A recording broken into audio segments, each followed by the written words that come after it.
I'm a kid. Don't do drugs.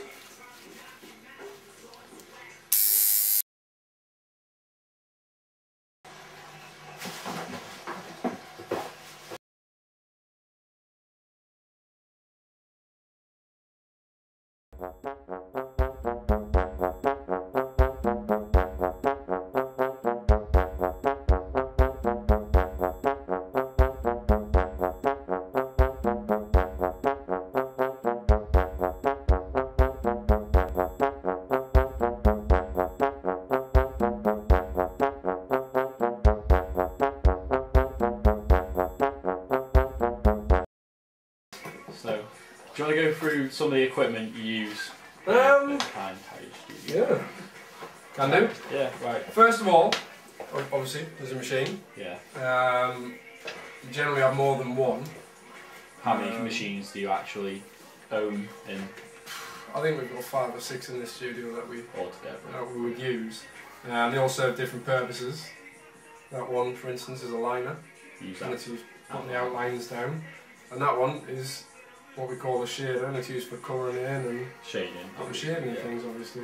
So, how do the machines actually work? What? Cut. No, they look very complex, but they're really basic, aren't they? It's a current the current comes in from one end and travels through the coils up and down, but there's a circuit being broken every time the bar goes up and down. So it's like electromagnets. It just keeps bouncing the coil backwards and forwards, which in turn pushes the needle up and down. Therefore, pushing the ink under. Used through a power supply. Right. Which has to drop the power from 240 at the wall to 10 volts. Right. Where do you actually get these machines? Where do you buy them from? Generally, you try and buy them from a proper suppliers. Is that where you buy your ink, your needles, everything? Where do you dispose of the needles? Go into a sharps container.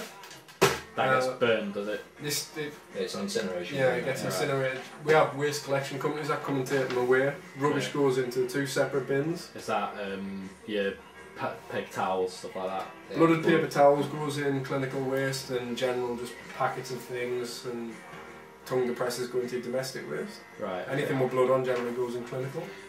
What do you do about sterilising before you actually, or sterilising in general? What, before a tattoo? Or before, after, everything? I mean, there is no before and after because you're constantly sterilising. I mean, the machines are all cleaned down with an alcohol wipe because they're the only thing that can't go in an autoclave. And the autoclave's a big unit that we use which sterilises through vacuum and pressure. But we generally just alcohol wipe them. Yeah.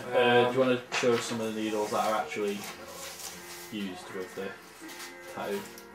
There's hundreds of different configurations of needles, but the general 2 that we generally use for the smaller stuff are 3 liners and 7 curved. Is that is the number how many heads are actually on the? Yeah, they're more pins than needles. Right. Okay.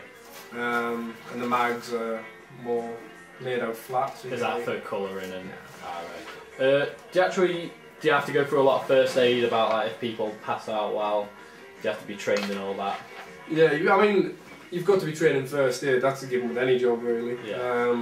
But some of the things you encounter in this job, first aid wouldn't really help you with, I don't think. Yeah. Because you get a lot of people, they don't pass out, so to speak, is when they'll drop down. They just tend to just panic and go a bit pale and stuff. How do you actually price up a tattoo? What do you base it around? Generally, it's how difficult it is to do. But I mean, there's a lot of things to take into account. It depends how much work's gone into, how much time's gone into creating the design. Whether if it's a flash piece, it's going to be a lot cheaper than a custom design, then it's not going to be as unique. You have to focus around investing in the needles, the everything. Like some tattoos, you'll use 6 or 7 needles for. Yeah. Therefore, is that for different? Well, if they come in, they book in one time, then have. Well, that's it. Yeah. I mean, there are tattoos where, like a big piece, you'll need fatter lines and thinner lines. Just basically when you draw, you have to use more supplies. Yeah. Do you have any competition around this area? Or? I don't feel there's any competition in the area. In the general, there seems to be a lot of negativity between shops, but I don't try and enter into it. I believe your work speaks for itself. Yeah. Okay. Try and do your best with what you've got. Do you find any challenges in tattoos? Is there anything? Every day is a challenge. It's because everything's different. Every single day you meet different people, and sometimes people are difficult, really difficult. But the biggest challenge I ever have is like it's constantly trying to better yourself. Each tattoo you do, you want to advance somewhere. You use everyone to get better, and you've got to try and. It's like inventing ways to make it better and different from everybody else's. Yeah. Is there any bad aspects about the job? When I first got into the job, it was literally about the women and the art. I never thought that when I opened the studio up, I'd receive death threats. People that work for me would receive death threats, and I mean, we've had people trying to sell us guns in this shop. Yeah. Like we had a real gun came in, and it's just them kind of things you can't ever be prepared for. Yeah. Is there what's the most random tattoo you've ever done? There's a video on the internet, 2 Girls, 1 Cup, which I struggle to even now watch. It's 2 girls literally eating shit. We did the tattoo on Dan's arm if you want to have a look. Yeah. Yeah, we'll get a bit. Yeah, we'll get a picture of that. Sure.